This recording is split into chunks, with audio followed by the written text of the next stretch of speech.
আসসালামু আলাইকুম। আজকে আমি তৈরি করব চিকেন চাপ। এটা বাসায় তৈরি করব, কিন্তু টেস্টটা আসবে একদম রেস্টুরেন্টের মতো। আপনাদের যদি আমার ভিডিওটা ভালো লাগে তবে অবশ্যই লাইক করবেন এবং কমেন্টে জানাবেন কেমন হয়েছে। আর নতুন নতুন রেসিপি পাওয়ার জন্য আমার চ্যানেলটিকে সাবস্ক্রাইব করবেন। আর যারা ফেসবুক পেজে আছেন ফলো করবেন, বেশি বেশি শেয়ার করবেন। আর যারা আমার সঙ্গে আছেন তাদেরকে অনেক ধন্যবাদ, আর যারা নতুন তাদেরকে অভিনন্দন আমার সঙ্গে থাকার জন্য। তাহলে চলুন যাই, দেখি কিভাবে আমি চিকেন চাপটা তৈরি করি। আমি চুলায় ফ্রাইং প্যান দিয়ে দিয়েছি। তেলটা গরম হয়ে আসার পরে আমি মাংসগুলো দিয়ে দিলাম।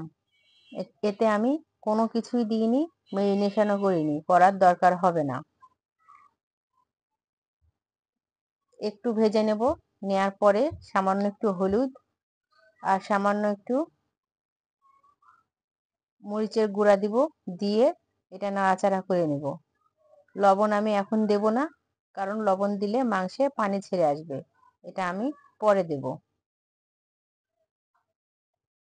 তো মশলাগুলো আমি একে একে দেব, সবগুলো একবারে দেব না।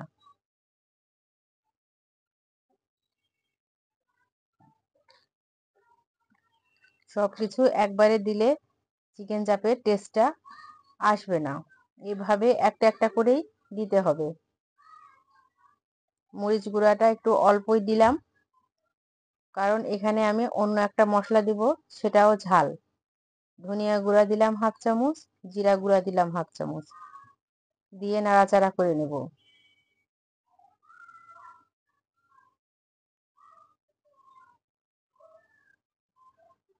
এতে আমি পানি ব্যবহার করব না। যদি আপনাদের মুরগিটা একটু শক্ত থাকে তবে পানি সামান্য একটু দিতে পারেন। এখানে আমি পেঁয়াজ থেতো করে নিয়েছি, অথবা গ্রেটার দিয়ে কেটেও নিতে পারেন।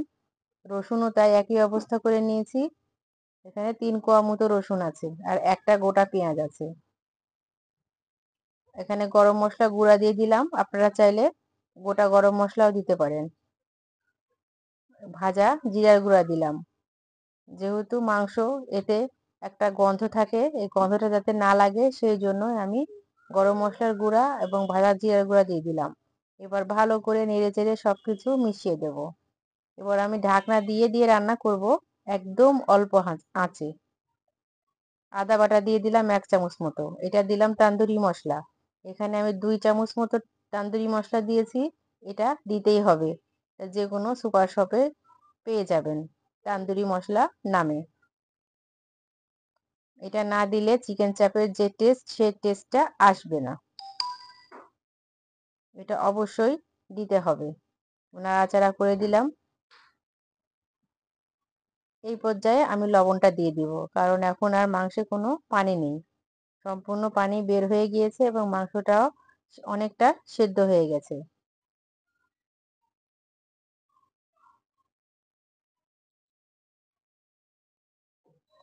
এটা আমার 2টা ধাপে রান্না করতে হবে, এটা প্রথম ধাপ। সেই জন্য ভিডিওটা না টেনে মনোযোগ সহকারে দেখবেন, যাতে করে পুরোটা ভালোভাবে শিখতে পারেন। আমি আমার মতো করে রান্না করেছি, আপনারা চাইলে আপনাদের স্টাইলেও রান্না করতে পারেন। তবে এভাবে রান্না করলে মশলাটা ভালোভাবে মাংসের মধ্যে ঢুকে যাবে। যদি মাংসটা আগেই ভেজে নেওয়া হয় তাহলে তার মধ্যে কোনো মশলা ঢুকবে না। সেই জন্য এভাবে মাংসটা আগে প্রিপেয়ার করে নিতে হবে, তারপর অন্য ধাপে যেতে হবে। এটা হচ্ছে কালো গোলমরিচ গুঁড়া। আমি এখানে 7 থেকে 8টা গোলমরিচ গুঁড়িয়ে নিয়েছি ঝাল হওয়ার জন্য, কারণ ওখানে গুঁড়া মশলা আমি কম করে দিয়েছি। আর এটা বেশি ঝাল ঝাল আমি করব না, কারণ আমার বাচ্চারাও খাবে। আপনারা যদি বেশি ঝাল ঝাল খেতে চান তবে গোলমরিচের গুঁড়াটা একটু বেশি করে দেবেন। এই পর্যায়ে আমার এই রান্নাটা হয়ে গিয়েছে। এটা এইরকমই থাকবে, এবং এর পরের ধাপে আমি আরো কিছু কাজ করব।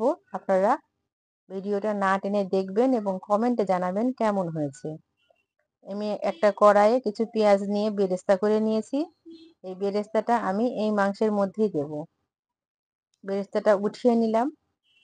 আর এই তেলের কড়াইয়ের মধ্যে আমি যে মাংসগুলো রান্না করলাম এতক্ষণ, সেই মাংসগুলো একটু কড়া করে ভেজে নেব। কারণ চিকেন চাপটা ভাজা ভাজাই হয়। ভালো করে ভেজে নিতে হবে। তবে এটা আপনারা সরিষার তেল দিয়েও ভাজতে পারেন, এতে করে এর ঘ্রাণটা অনেক সুন্দর আসবে। আমি এটা রেগুলার রান্নার তেল সয়াবিন তেল দিয়েই ভেজেছি। লাল লাল করে ভেজে নিলাম। মাংসের টুকরাগুলো আমি ছোট করেছি যাতে এর মধ্যে মশলা ঢোকে। আপনারা যদি বড় পছন্দ করেন তবে বড় করেও করতে পারেন, তবে চিকেন চাপটা ছোট ছোটই হয়। ছোট ছোট করলে এর ভাজাটা ভালো হয় এবং মশলাগুলো সবকিছুর মধ্যে ঢুকে যায়। এটা নান, রুটি, পরোটা, সাদা ভাত, পোলাও সঙ্গে খেতে খুবই ভালো লাগে।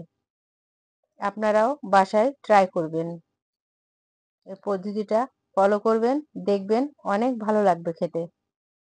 সবগুলো মাংস আমি ভেজে নিয়েছি, এবার ভালো করে মশলার সাথে আমি মাখিয়ে নেব।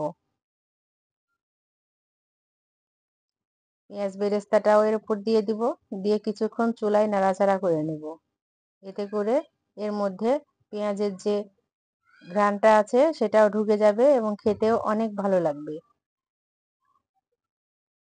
আপনারাও বাসায় ট্রাই করবেন, দেখতে অনেক সুন্দর হয়েছে, খেতেও অনেক টেস্টি। আমার বাচ্চাদের তো খুব পছন্দ হয়েছে। আপনারা না খেলে বুঝতে পারবেন না যে এর টেস্টটা একদম রেস্টুরেন্টের মতো হয়েছে।